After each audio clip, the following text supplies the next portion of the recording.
Hai nice people, welcome to Nice Moment. Kali ini Dalang akan membawakan cerita Gatotkaca, Cabang Tetuka, Satria Para Dewa. Kisah perjalanan hidup anak berdarah campuran antara manusia dengan raksasa, penuh aksi, penuh keajaiban, dan kisah kepahlawanan membuat Gatotkaca menjadi satria para dewa.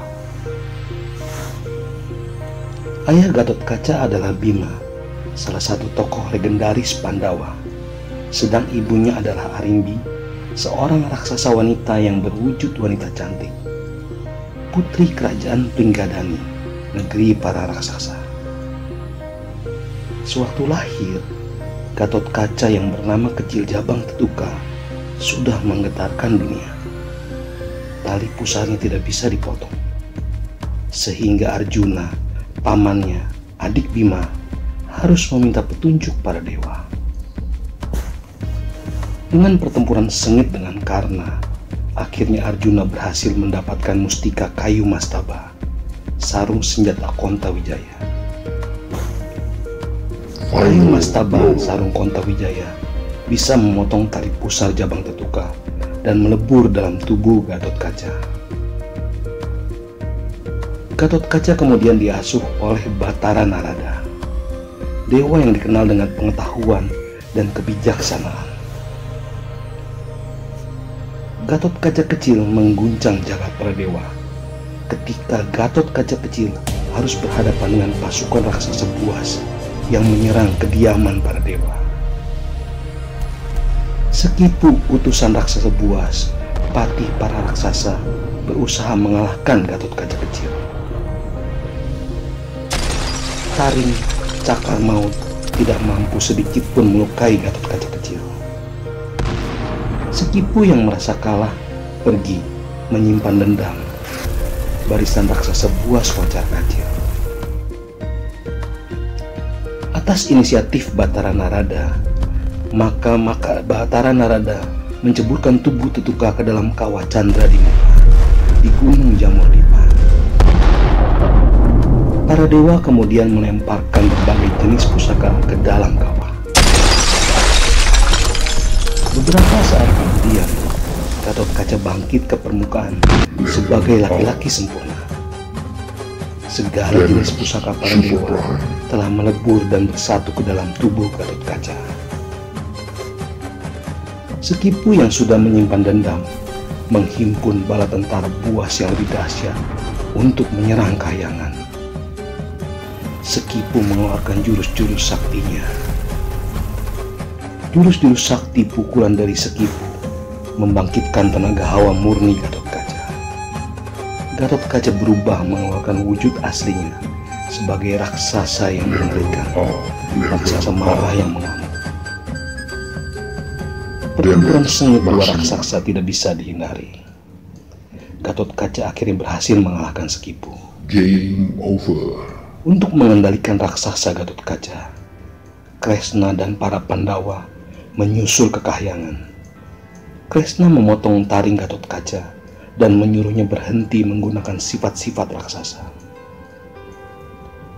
Gatotkaca menyadari kesalahannya dan berjanji untuk menghilangkan sifat raksasanya.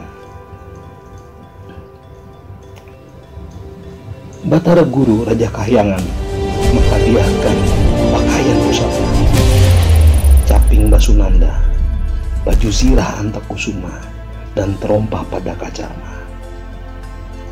Baju zirah yang membuat Gatotkaca bisa terbang mengelilingi jagat maya secepat sebelum kedipan mata.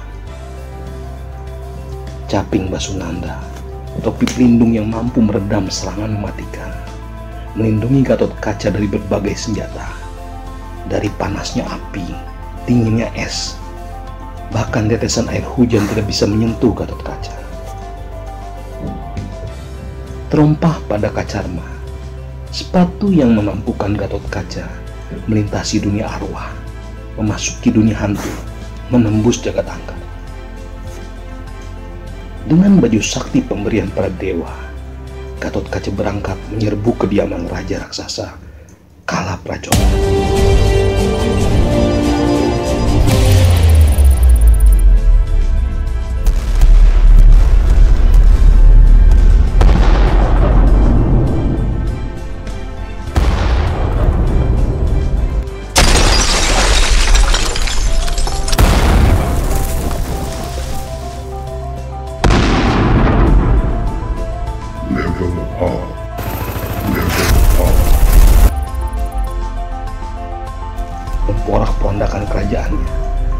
membunuh raja raksasa buas Kalapracona. Beberapa kesaktian Gatot Kaca dalam Narantaka, kekuatan yang kebal terhadap semua ilmu magis atau sihir. Basunanda, kekuatan yang kebal terhadap tahan suhu panas maupun dingin. Raja Denta, kekuatan yang hampir setara dengan kuku Bima, yakni membuat tulang tinju menjadi lebih panjang sehingga dapat merobek apapun. Raja Musni, yakni pukulan maut yang mampu menghancurkan 10 gunung dengan sekali pukul.